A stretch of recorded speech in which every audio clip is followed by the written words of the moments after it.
Baik, terima kasih atas kesempatan yang diberikan kepada saya, kepada Pak Doktor selaku dosen pembimbing, dan kepada Ibu Haja Nelly sebagai guru pamong yang senantiasa setia mengarahkan kami.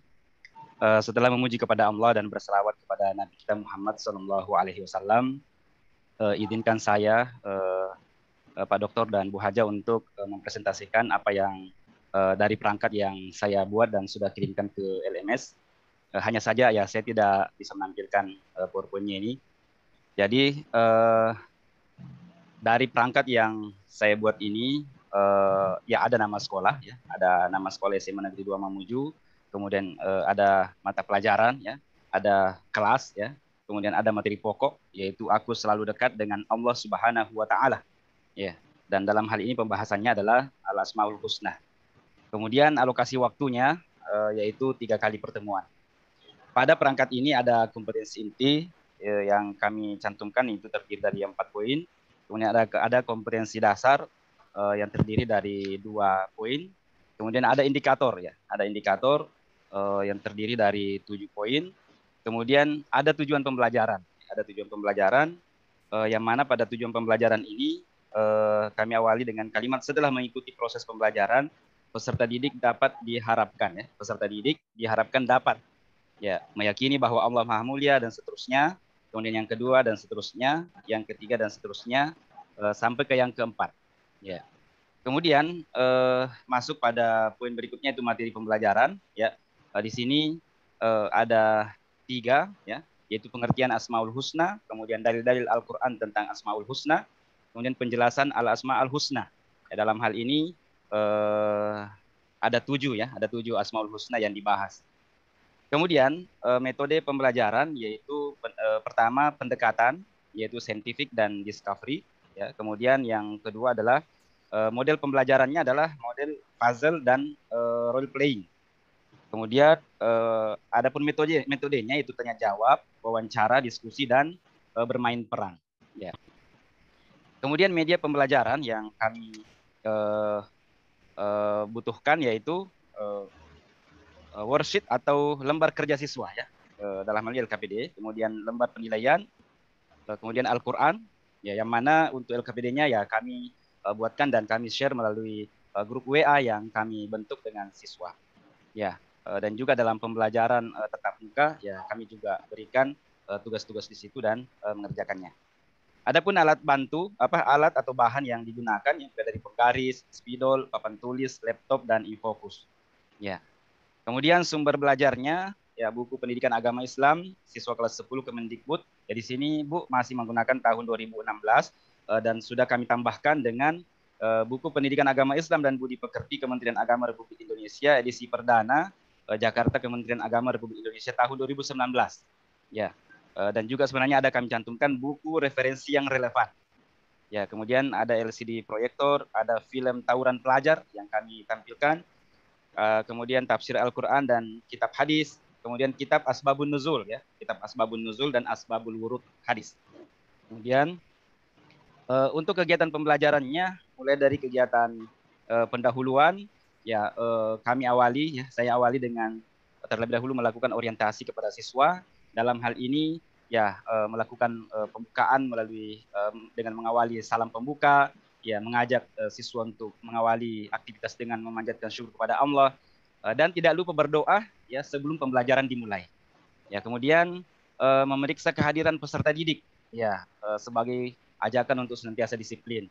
Kemudian menyiapkan fisik dan tak kalah pentingnya adalah psikis siswa ya sebelum pembelajaran dimulai. Dari sisi persepsi ya saya tidak lupa mengaitkan materi atau tema yang akan dipelajari dengan tema sebelumnya untuk kemudian membangkitkan pemahaman siswa ya peserta didik dengan keterkaitan antara apa yang akan dipelajari hari ini dengan sebelumnya. Kemudian mengingatkan kembali mengajukan pertanyaan yang ada kaitannya dengan pelajaran yang akan dilakukan. Dari sisi motivasi ya saya akan selalu memotivasi siswa sebelum pembelajaran dimulai dan kaitannya dengan materi yang akan didapatkan. Kemudian ada pemberian acuan, ya memberitahukan materi pelajaran yang akan dibahas ya pada pertemuan pada saat itu, ya menyampaikan tentang kompetensi dasar, ya tujuan pembelajaran, ya agar siswa tahu dan paham apa yang ingin dicapai dari pembelajaran ini. Kemudian pada saat pertemuan yang berlangsung, saya melakukan dengan pembagian kelompok, ya, menjelaskan mekanisme pelaksanaan pengalaman belajar sesuai dengan langkah-langkah pembelajaran. Hingga kemudian masuk pada kegiatan inti, ya, dan ini diawali dengan kegiatan literasi, ya, dengan mencoba mengajak siswa untuk memusatkan perhatian pada topik materi Asmaul Husna, ya, Asmaul Husna, ya, kemudian mencoba menayangkan gambar untuk kemudian mengajak dan memancing critical thinking siswa, ya, terhadap pelajaran yang akan dibahas. Dan ini kita lakukan, ya, saya lakukan sebelum menampilkan judul atau tema yang akan kita lakukan. Kemudian saya mengajak siswa untuk mengamati, ya, apa yang kami bisa tampilkan melalui gambar-gambar, ya, melalui puzzle-puzzle berupa gambar-gambar Asmaul Husna dan seterusnya. Begitu seterusnya, mengajak siswa untuk berkolaborasi, ya, bekerja sama dengan sesama anggota kelompoknya, ya, bagaimana siswa kami bagi dan kami berikan tugas, dan setelah itu kemudian setelah waktunya selesai mereka kami minta untuk mempresentasikan hasil diskusinya, ya, bahkan memberi kesempatan untuk saling menanggapi, ya, dan saya tidak lupa memberikan aplaus, ya, memberikan sugesti dari hasil diskusinya itu. Ya, begitu seterusnya hingga kemudian masuk pada kegiatan penutup. Ya, pada kegiatan penutup ini, ya, saya tidak lupa terlebih dahulu mengajak siswa untuk menyampaikan kesimpulan, ya, sebelum saya sendiri akan menyampaikan kesimpulan. Ya, jadi siswa kita ajak kemudian untuk menyimpulkan apa yang sudah disampaikan. Dari situ kemudian saya kemudian mempertegasnya, ya, dengan menyampaikan kesimpulan, ya, menyampaikan kesimpulan dari apa yang mereka juga sudah sampaikan. Kemudian setelah kesimpulan ini, ya, saya juga tidak lupa memberikan support, ya, terhadap upayanya untuk menyimpulkan. Ya, kemudian setelah itu saya sebelumnya menanyakan, ya, sebagai bentuk refleksi, kira-kira apa manfaat dan sejauh mana manfaat pelajaran hari ini. Ya, adakah yang bisa diambil, yang bisa dipetik, ya. Kemudian tentu saya tidak lupa memberikan tugas, ya, PR melalui lembar kerja yang sudah kita berikan, dan itu kita minta untuk, ya, saya minta untuk dikumpulkan melalui grup WA yang mereka sudah miliki, ya. Nah, seperti itu kemudian kami akhiri dengan doa penutup dan tidak lupa mengajak siswa untuk selalu bersyukur dari pembelajaran. Ya, dari perangkat ini juga Pak Dokter dan Bu Hajah, saya lampirkan lembar penilaian, ya, lembar penilaian. Begitu juga ada bahkan rangkuman, ya, resume materi. Saya kira begitu kurang lebih Pak Dokter dan Bu Hajah yang saya bisa presentasikan dari apa yang saya bisa sampaikan ini. Terima kasih. Assalamualaikum warahmatullahi wabarakatuh. Waalaikumsalam warahmatullahi wabarakatuh. Sangat bagus Pak Amirudin. Baik, Bu Hajah, dipersilakan Bu. Ya, baik. Terima kasih. Assalamualaikum warahmatullahi wabarakatuh. Pak Amirudin. Iya, waalaikumsalam warahmatullahi wabarakatuh. Iya, Pak Amirudin cukup baik presentasinya. Saya ingin bertanya sedikit, ya, Pak Pak Amirudin. Iya, Bu, ya. Terkait lagi tentang kompetensi pedagogik yang memang sudah kita bahas dari awal ini. Pak Amirudin, masih terkait tentang penguasaan materi, karena tadi saya lihat dari pemaparan Bapak tentang RPP-nya sangat bagus. Saya ingin hanya menanyakan bagaimana Bapak di dalam pengetahuan yang tergambar. Jadi ada penguasaan materi ajar Bapak sudah cukup bagus untuk semuanya. Saya sudah lihat kemarin dalam teaching-nya semua menguasai materi dengan bagus. Nah, di sini saya hanya ingin menanyakan dimensi pengetahuan yang tergambar itu kan ada faktual, konseptual, prosedural. Nah, untuk materi ini kira-kira bagaimana Bapak menjelaskan dimensi faktualnya itu? Dimensi apanya, Bu? Faktual. Oh iya, iya, terima kasih, Bu. Ya, jadi saya mencoba mengajak siswa untuk melihat kondisi hari ini, ya, di mana ada tempat-tempat yang terdapat CCTV atau tempat-tempat keramaian di mana tanpa kita ada pengawas, ada orang yang mengawasi, kita harus tetap taat aturan karena kita akan meyakini bahwa ada malaikat yang selalu mencatat. Kemudian mengaitkan dengan pelajaran, ya, bahwa seperti itulah seharusnya. di mana banyak masyarakat kita ketika berada di tempat-tempat seperti itu, mungkin dengan adanya CCTV dia tidak berani melakukan pelanggaran. Tapi ada juga orang yang ada CCTV atau tidak ada CCTV dia berani melakukan pelanggaran. Begitu juga ada polisi yang mengatur lalu lintas, dia mungkin taat aturan, tapi ketika tidak ada polisi maka dia melanggar. Itu faktualnya, Bu, seperti itu. Halo. Dimut Bu. Oke. Pak Amiruddin, menurut Bapak LKPD itu harus di setiap materi, di keseluruhan materi, misalnya dari bab 1 sampai bab 10 di satu tahun ajaran itu, apakah LKPD itu wajib di setiap materi itu? Terus yang kedua, supaya Bapak bisa jawab sekalian, bagaimana kan ini pembelajaran abad 21 yang ciri khasnya ada 4C. Iya, Bu. Ya, Pak ya. Ada ciri khasnya ada 4C. Nah, bagaimana Bapak menerapkan itu? Iya. Pertama kaitannya dengan LKPD, Bu. Saya pribadi memahami bahwa LKPD itu alat bantu yang sangat memudahkan kita. Bahkan dia adalah perwakilan kita sebenarnya. Perwakilan kita dengan siswa, dengan tugas-tugas yang ada itu. Ya, sehingga kita tidak hadir di hadapan mereka tetap bisa mengerjakan apa yang kita minta. Sehingga langkah baiknya pada setiap bab itu, pada setiap pembelajaran kita itu ada LKPD, Bu, seperti itu. Ya. Adapun kaitannya dengan pembelajaran abad 21 yang memang kita sangat dituntut, ya, guru sangat dituntut untuk bisa menguasai IT, tentu guru hari ini ditantang untuk bisa mengupdate keilmuannya, penguasaan materinya dan penguasaan IT-nya itu untuk kemudian bisa menyesuaikan diri dengan siswa atau generasi Z yang ada hari ini. Seperti itu yang saya pahami tuntutan pembelajaran hari ini. Ya, terima kasih. Ya. Dan yang berikutnya terakhir, kaitannya dengan materi Bapak, silakan dibacakan ayat Al-Qurannya, kemudian nanti ditulis, baru dikirim ke saya, Pak ya. Oh, iya, baik. Bagi saya sudah cukup, Pak Dokter. Silakan. Dibacakan ayatnya, Bu. Ya. Ya, baik. Jadi untuk pembelajaran materi aku selalu dekat, malaikat selalu bersama aku di sini. Ada dua ayatnya sebenarnya, Bu. Pertama Al-Baqarah ayat 285 dan Al-Baqarah An-Nisa ayat 136. Tapi saya bacakan satu saja, Bu. A'udzu billahi minasyaitonir rajim.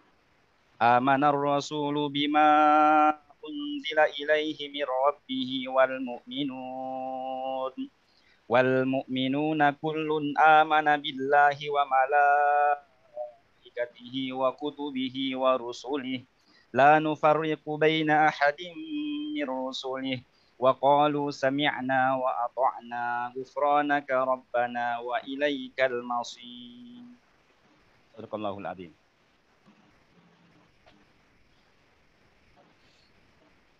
Oke, cukup. Ya, bagus, tajwidnya bagus. Oke. Mata kuliah studi yang diajarkan apa ini, Pak? Pendidikan agama Islam, Pak Dokter. Pendidikan agama Islam, baru yang berhubungan dengan malaikat, ya. Iya, Pak Dokter. Tadi ini sekarang ini yang Bapak hadapi itu generasi Z dengan generasi Alpha. Ya, betul, Pak Dokter. Ya, jadi dia betul-betul generasi terbarukan. Generasi ini, Pak, semuanya melek dengan komputer, melek dengan IT. Jadi generasi ini kalau guru tidak siap betul-betul kita habis di hadapan mereka. Yang saya mau tanyakan itu, bisakah dikasih bayangan siswa itu bentuknya malaikat yang dijelaskan tadi? Bagaimana itu bentuknya malaikat, Pak? Oh ya, luar biasa nih pertanyaannya, Pak Dokter. Iya. Jadi pertama, Pak Dokter, malaikat itu kan salah satu di antara makhluk gaib. Jadi kita harus pahamkan kepada siswa bahwa dia gaib. Kita bisa mengetahui adanya malaikat itu dengan adanya informasi yang datang dari Allah sendiri, begitu juga Rasulnya. Ya, dari ayat-ayat Al-Quran, ya ada informasi tentang kewajiban beriman kepada malaikat. Kemudian ciri-ciri malaikat itu ada hadis-hadis yang menjelaskan tentang itu, bahwa malaikat itu memiliki sayap. Ya, malaikat itu ada kalanya menampakkan wujudnya kepada Rasulullah. Ya, tapi untuk menggambarkan seperti apa, ini kita sebenarnya tidak bisa, kecuali dengan ciri-ciri dan penjelasan yang memang ada pada dalil-dalil yang ada itu saja, Pak Dokter. Iya, begini. Jadi Bapak dan Ibu ini kita ini menuju alam gaib sebetulnya, Pak. Ya. Jadi kemungkinan mungkin 2002 sekian ke depan, ribuan tahun ke depan itu kita larinya ke gaib, ya. Kita gaib sebetulnya ini. Bapak tidak sadari ini bahwa sekarang ini kalau kita mengajar sama anak-anak generasi sedang generasi alpha, kita ini berhadapan dengan gaib selalu. Banyak Bapak tidak sadari. Itu mau beli pulsa itu Pak, apa lihat itu pulsa. Tidak ada yang lihat itu pulsa dibeli. Ya, itu gaib semua itu. Habis berwujud. Jadi pernah saya baca buku siapa itu Nabi Idris itu, ya, itu didatangi malaikat. Jadi waktu didatangi malaikat itu dia bingung karena ada tamu yang datang, baru dia tidak mau makan. Jadi sudah 4 hari di rumahnya tidak makan, baru dia bertanya, ini Tuhan ini sebetulnya siapa ini? Baru dia jawab, dan saya ini malaikat maut. Ya, satu. Waktu Nabi mau meninggal, kalau saya tidak salah, beliau 1 minggu sebelum meninggal, beliau itu didatangi malaikat juga. Baru bertanya anaknya, ya Rasulullah, siapa yang datang tadi? Dia bilang itu, yang datang tadi itu malaikat yang ditakuti semua orang. Ya, jadi kita jadi malaikat itu wujudnya sama dengan kita, Pak. Jadi jangan, makanya di dalam ajaran Islam itu, karena Bapak mengajar pendidikan agama Islam itu, jangan kita anggap remo yang ada di sekitar kita, jangan-jangan malaikat, ya. Nah, itu semua diajarkan sama anak-anak. Jadi kita ini menuju kegaiban. Kita ke depan gaib semua ini, Pak, gaib. Nah, itu ada yang prediksi begitu. Kalau menurut Elon Musk itu kita melarinya ke sana semua itu. Jadi kita berhadapan dengan suatu saat kita diperintah sama, mulai kita masuk di era-era yang generasi Z ini, yang mulai diperintah oleh robot. Jadi sudah lama kita diperintah robot ini, hanya kita tidak sadar.